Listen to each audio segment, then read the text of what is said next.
গেল না পাকিস্তানের, আবারও সংঘর্ষ বিরতি চুক্তি লঙ্ঘন পাকিস্তানের। একাধিক জায়গা থেকে গোলাগুলি বিস্ফোরণের শব্দ শোনা যাচ্ছে। স্বভাব গেল না পাকিস্তানের, আবারও সংঘর্ষ বিরতি লঙ্ঘন। সংঘর্ষ বিরতি ভেঙে পাকিস্তানের গুলি, ফের সংঘর্ষ বিরতি লঙ্ঘন পাকিস্তানের। আখনুর নৌসেরা সেক্টরে গোলাগুলি। আপনাদের মনে থাকবে যে ঠিক কয়েক ঘন্টা আগেই রণে ভঙ্গ দেয় পাকিস্তান এবং তারা সম্মতি দেয় সংঘর্ষ বিরতি চুক্তি তারা মানবে। তবে কিছুক্ষণের মধ্যেই একেবারে আবারও সংঘর্ষ বিরতি লঙ্ঘন করলো পাকিস্তান। আখনুর নৌসেরা সেক্টরে রীতিমতো চলছে পাকিস্তানের গোলাগুলি। কথা বলবো এই মুহূর্তে ঠিক কি পরিস্থিতি বুঝবো। রাজীব চক্রবর্তী রয়েছেন আমাদের সঙ্গে। রাজীব, পাকিস্তান সত্যি কয়েক ঘন্টা আগেও যেটা বলছিলাম আমরা, না চালে বিশ্বাস নেই, পাকিস্তান আছে পাকিস্তানে। একেবারেই দেখো সেই ছবি দেখা যাচ্ছে এবং যখন আমি তোমার সাথে কথা বলছি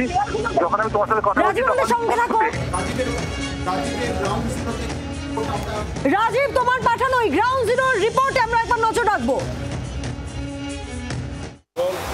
শনিবার বিকেল 5টা থেকে ভারত এবং পাকিস্তান সিজ ফায়ারে রাজি হয়েছে, অর্থাৎ কোনো গোলাগুলি নয়, কোনো আক্রমণ নয়। গত 4 দিন ধরে ড্রোন, মিসাইল, আর্টিলারি সহ একাধিক আক্রমণ ধেয়ে এসেছে পাকিস্তানের দিক থেকে।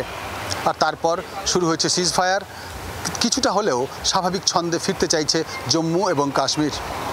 কিন্তু আমরা যেখানে দাঁড়িয়ে রয়েছি সেই জম্মু এবং আমার পেছনে জম্মুর একটি পুলিশ স্টেশন। এখানে দাঁড়িয়ে আমরা যে খবর পাচ্ছি, এখান থেকে কয়েক কিলোমিটার দূরে আখনুর সেক্টরে গোলাবর্ষণ শুরু করেছে আবারও পাকিস্তান।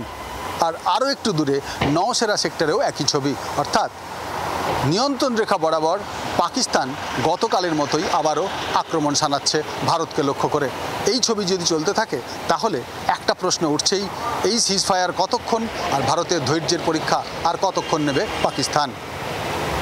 জম্মু থেকে ভিডিও জার্নালিস্ট সুভাষিস দাসের সঙ্গে রাজীব চক্রবর্তী, জি24 ঘন্টা।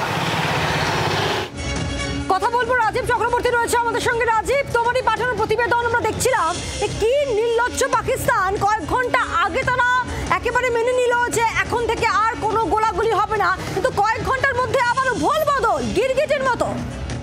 দেখো একেবারেই দেখা যাচ্ছে এই মুহূর্তে আমরা জম্মুতে রয়েছি এবং জম্মুতে বেশ কিছু ড্রোন উঠতে দেখা যাচ্ছে এবং সেখানে এয়ার ডিফেন্স সিস্টেম সেখানে অ্যাক্টিভ হয়ে গিয়েছে, আমরা সেই ছবি দেখতে পাচ্ছি। এবং সেখানে নওশেরা, অর্থাৎ এই জম্মু থেকে একটু দূরে নওশেরা এবং আখনুর সেক্টরে সেখানে কিন্তু সিজ ফায়ার লঙ্ঘন করছে পাকিস্তান, এই খবর আমাদের কাছে এসে পৌঁছচ্ছে। অর্থাৎ কয়েক ঘন্টার মধ্যেই এই ছবি দেখা যাচ্ছে। আর আমরা যখন জম্মুতে রয়েছি তখন দেখা যাচ্ছে সেখানে এয়ার ডিফেন্স সিস্টেম অ্যাক্টিভ হয়ে গিয়েছে, আমরা সেই ছবি দেখলাম। বেশ কিছু ড্রোন উঠতে দেখা যাচ্ছে জম্মুর আকাশে। অর্থাৎ রাজীব, এখনো পাকিস্তান গোলাগুলি চালিয়ে যাচ্ছে জম্মুতে এবং আখনুর সেক্টরে, অর্থাৎ সেই সীমান্তবর্তী যে গ্রাম রয়েছে, যে মানুষগুলো বসবাস করে, তাদেরই বারবার করে সফট টার্গেট করা হচ্ছে।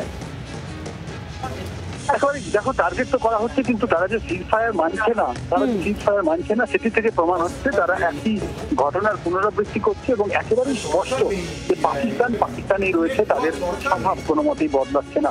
আমরা দেখতে পাচ্ছি একেবারেই সেখানে যে জম্মুতে আবারও সেই ভারতীয় সেনা তাদের এয়ার ডিফেন্স সিস্টেম অ্যাক্টিভ করেছে এবং আমরা এই মুহূর্তে সেই ছবি দেখতে পাচ্ছি যেখানে এয়ার ডিফেন্স সিস্টেম অ্যাক্টিভ করে ড্রোন ধ্বংস করার কাজ চলছে এবং সেখানে ড্রোন বেশ কিছু উঠছে এবং ড্রোন পাকিস্তানের সীমানা থেকে ভারতের সীমানায় জম্মুতে ঢুকেছে বলে এমনটাই মনে করা হচ্ছে এবং সেখানে এয়ার ডিফেন্স সিস্টেম চালু হয়েছে। এবং আমরা যে খবর পাচ্ছি, নওশেরা এবং আখনুর সেক্টরে সিজ ফায়ার লঙ্ঘন করে গুলি চালিয়েছে পাকিস্তান।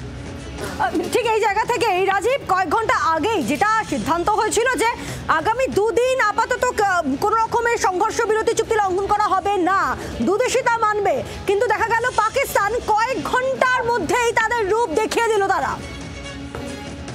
হ্যাঁ দেখো, এই পাকিস্তানের সঙ্গে এই সিজ ফায়ার যখন চুক্তি আবার তারা রাজি হলো, সিজ ফায়ারে রাজি হয়েছে, তারপরে কিন্তু এই মুহূর্তে জম্মুতে ব্ল্যাকআউট হয়নি, স্বাভাবিক ছন্দ ফিরছে, দোকানপাট খুলেছে, রাস্তায় গাড়ি ঘোড়া বেরিয়েছে, কিন্তু পাকিস্তানের কাছ থেকে সেই আচরণ পাওয়া যাচ্ছে না, এমনটাই একেবারে আমরা চাক্ষুষ করছি। সেখানে দেখা যাচ্ছে নওশেরা এবং আখনুরে গুলি চলার খবর আসছে এবং তারা সিজ ফায়ার লঙ্ঘন করেছে, গুলি চালিয়েছে এবং সেই গুলি চালানোর পরে সেখানে এখনো পর্যন্ত কোনো হতাহত নেই, কিন্তু গুলি চালানোর খবরে একটা আতঙ্কের পরিবেশ অবশ্যই যেটা ছিল সেটি বহাল রয়েছে। এবং জম্মুতে একেবারে জম্মু শহরের বুকে যেখানে আমরা রয়েছি সেখান থেকে দেখতে পাচ্ছি ভারতীয় সেনা এয়ার ডিফেন্স সিস্টেম চালু করেছে। তার কারণ সেখানে যে এয়ার ডিফেন্স সিস্টেম সেটাকে লাগু করা হয়েছে আকাশে সেই ড্রোন ধ্বংস করবার জন্য যে ব্যবস্থা, সেই ব্যবস্থা তারা চালু করেছে এবং মনে করা হচ্ছে এবং আমরা দেখেওছি কয়েকটি ড্রোন ইতিমধ্যেই কিন্তু জম্মুর আকাশে উঠছে।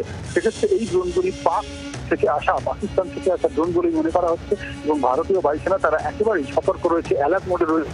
কোনোভাবেই কিন্তু যে শর্তে তোমার সিজ ফায়ার চুক্তি হয়েছে, যে সিজ ফায়ার মেনে নেওয়ার কথা বলা হয়েছে, সেই শর্তগুলির মধ্যে প্রধান এবং প্রথম শর্তটি ছিল কিন্তু কোনোভাবেই সন্ত্রাসবাদ মেনে নেবে না ভারত। সন্ত্রাসবাদ না মানার শর্ত প্রথম শর্ত, অর্থাৎ ভারত কিছু শর্ত সাপেক্ষে এই সিজ ফায়ারে রাজি হয়েছে। শর্ত কিন্তু উল্লঙ্ঘন হচ্ছে, যদি উল্লঙ্ঘন হয় ভারত তার জবাব দেবে।